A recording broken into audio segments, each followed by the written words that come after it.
Hola amigos, ¿qué tal? Stuart here from Spain Speaks with an update on the current situation here in Spain, day 283 of the current situation, and today is the day of the national lottery. Some lucky people around the country are going to have lots of money in their pocket by the end of the day, but even the lottery here in Spain suffered a slight hitch this year, but more about that in just a moment. Firstly, a big thanks to all of the people that left comments on the last video. Lots of comments, lots of debate happening there as usual. Thanks to people that supported the channel through a donation. You can see your names here. Thanks to people that bought merchandise, and a big thanks to my patrons on Patreon for your support.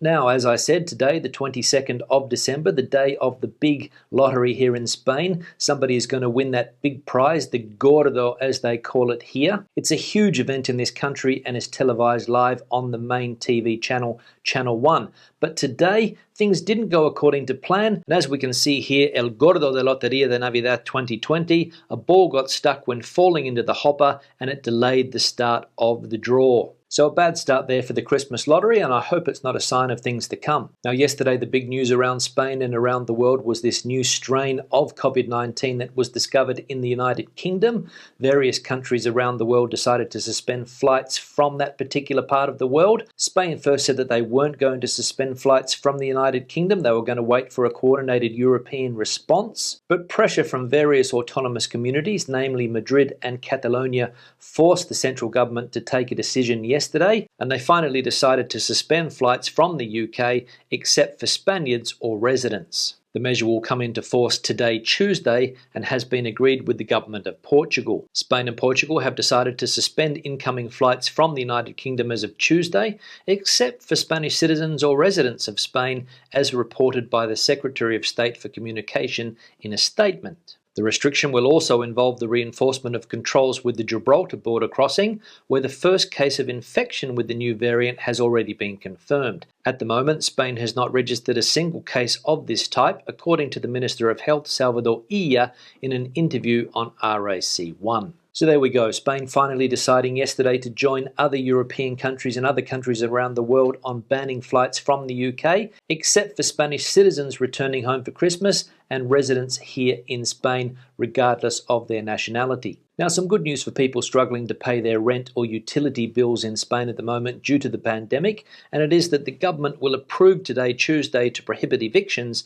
and supply cuts until the end of the state of alarm. So a bit of a relief there for families at risk of eviction, people that can't find alternative accommodation, that they won't be forced out of their homes or have their power supply, water supply and gas supply cut off during the state of alarm. Now, we've all seen in recent times how various autonomous communities around the country are starting to toughen their Christmas rules and regulations. We saw that Valencia is threatening to impose serious fines on people that don't obey to the rules, especially when it comes to illegal parties and get-togethers. And here in Madrid, the mayor has decided to rearm the riot police to combat street drinking and parties. The city council has spent almost 300,000 euros on helmets and shields so that agents can intervene in parks where clandestine leisure meetings are held. The mayor of Madrid, José Luis Martínez Almeida, does not want surprises this Christmas, and especially when it comes to the increase in illegal parties due to the pandemic, both now and in the coming months of spring.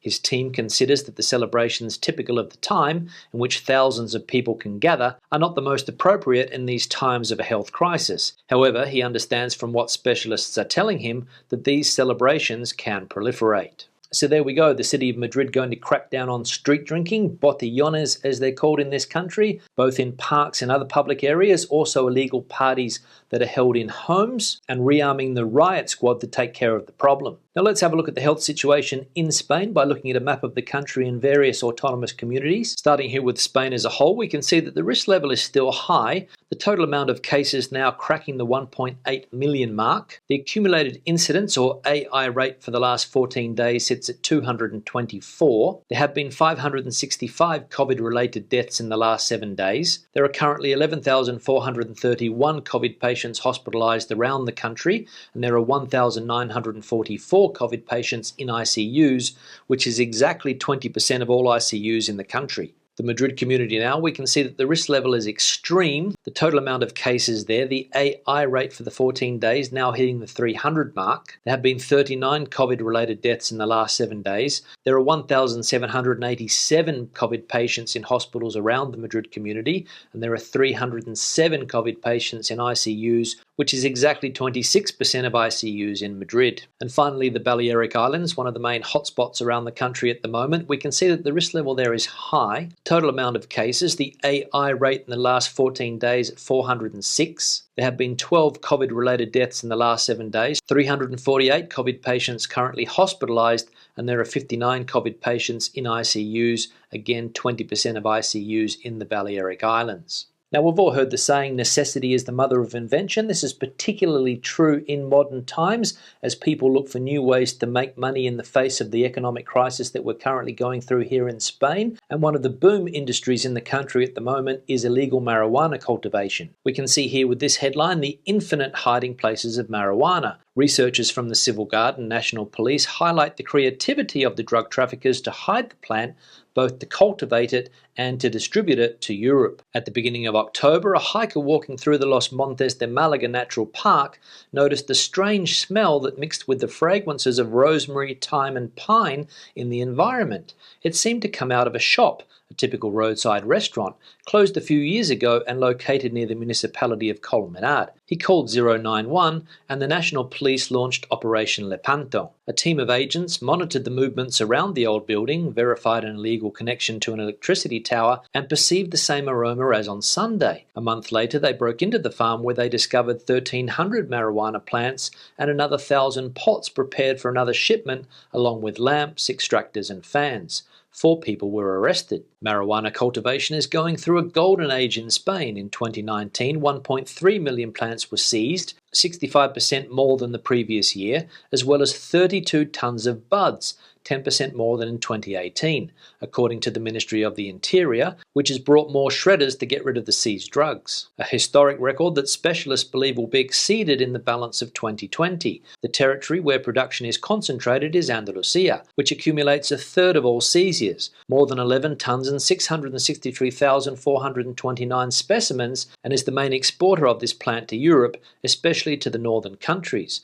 There is no province that is free of this type of activity, says the memory of the Andalusian Prosecutor's Office in 2020, that criticises the permissiveness of part of the population. So 2019, a record year for illegal marijuana cultivation in Spain, and 2020 looking to beat those records again. Huge numbers of plants being seized, and people must think that this is fairly easy money. And another headline that caught my attention, also related to this booming business, is this one here, retirees pretending to go sightseeing while distributing drugs. A couple of pensioners travelled through Spain with a motorhome in which they transported large shipments of hashish. Age has no borders for the drug trafficker.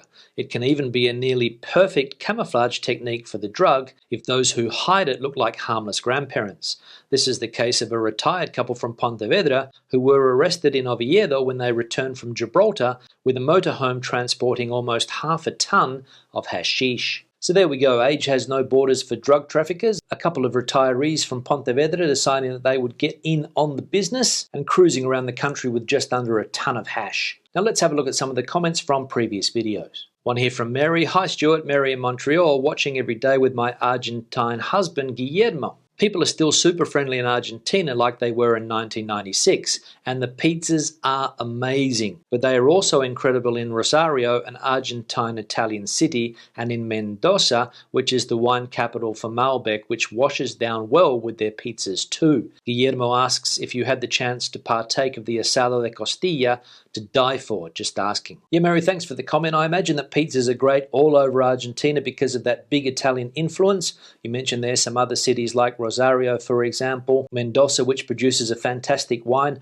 I didn't get to visit those cities because they weren't part of my plan. I decided to travel south. My idea was to get as far south as I could, which proved to be a little bit difficult because nobody would pick me up hitchhiking in Argentina at that time. So I had to rely on buses and other forms of transport, but I managed to get my way around the coast down to a place called Bahia Blanca. Then I worked my way back up slowly, going through different places like Necochea on the way back to Buenos Aires. But I definitely want to visit the country again someday and see some of those other cities that you mentioned. My diet during that trip was mainly based on pizzas, milanesas, and beer, because I didn't have much money for anything else. But I was fortunate enough to experience one of those asados that you mentioned there. I met a group of young Argentines when I was camping, and they invited me to a barbecue, and it was one of the best experiences that I've ever had, and I still remember it to this day. One here from Kay Jensen, living here for 4 years, love the people, the culture, the nature, but really do not like the way the country is run. Politicians here are useless whatever side of the spectre, and if they are national or local,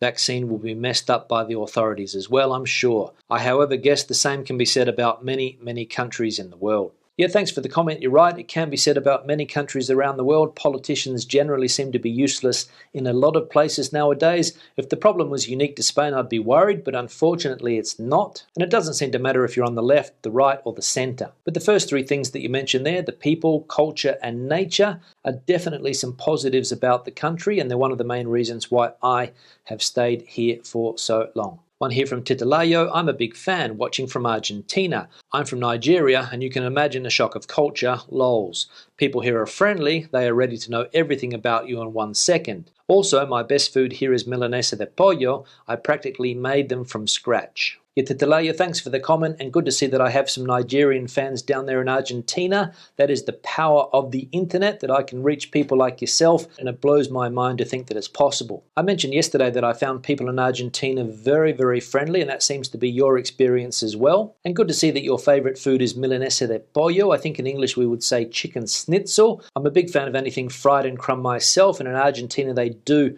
that particular dish very, very well. One here from Tracy, it's amazing, Stu. Queues for burgers and concerts are allowed, but my granddaughter's pantomime at 1 p.m. is cancelled. Yeah, Tracy, thanks for the comment. We mentioned that yesterday, that there was a concert or 2 concerts in Madrid over the weekend where there were 5,000 people in attendance each day. A lot of people scratching their heads asking themselves why these events are allowed to take place, because as you said, your granddaughter's events are cancelled. My son can't have any crowds attending his football games, even if there's only 20 or 30 people there, not allowed to watch. So as I said, some of the strange inconsistencies, some of the mixed messaging that we have got throughout 2020. But hey, politicians must think that we love confusion. One here from Julia, soon I will celebrate 2 years of living in Spain. I have been in different parts of Spain teaching English, studying and travelling.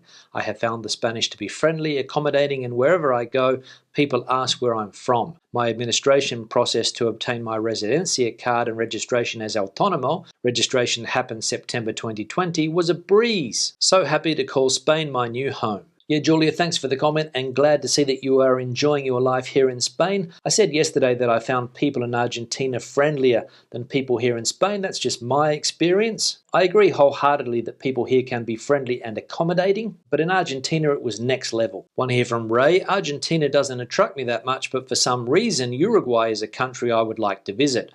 While Argentina has stumbled from one economic and political crisis to another, Uruguay has accomplished a lot. Economic and political stability, and some of the most enlightened social laws in the world, decriminalization of soft drugs, legalization of abortion, and legalization of same-sex marriage. Those things which are important to me, plus having one of the fastest and most penetrating internet systems, make Uruguay stand out in South America. Yeah, Ray, thanks for the comment. Uruguay is definitely a country that I would also like to visit. I think that if I ever went back to that part of the world, Uruguay would definitely be on my list to check it out, to see what it's like, to see some of those things that you mentioned there, and to see if it is the society that people think it is. And you're right about Argentina, it has had its problems over the journey, both political and economic, but I would recommend it, Ray, as a place to visit if you're ever in that part of the world. And finally, one here from Trench, can't believe the Aussie didn't mention the barbecue asados in Argentina. Couldn't bring himself to say they are much better than the ones back home down under. Yeah, Trench, thanks for the comment. I'll be honest with you, mate, I wasn't even thinking about barbecues yesterday when I was talking about Argentina. My mind was stuck on pizzas and milanesas. And as I mentioned a few minutes ago, I did try the famous asado when I was in Argentina, maybe only once. I can't remember exactly how many times I tried the asado there, and it is very, very good. In fact, I'd say it's extremely good. One of the best meat eating experiences that I've ever had. A lot better than an Australian barbecue because it's a completely different technique. It's a very slow way of cooking the meat, and that's what the secret is, I think. And I think that barbecuing generally in the Americas, whether it be North America or South America like Argentina, takes barbecuing to a whole new level. On that note, I'll start to wrap the video up. Questions and comments, please leave them in the section below. Debate the video out as you normally do. Tell us about your barbecue experiences around the world. Give the video a thumbs up if you liked it, thumbs down if you didn't. I'll see you in the next one. Hasta luego.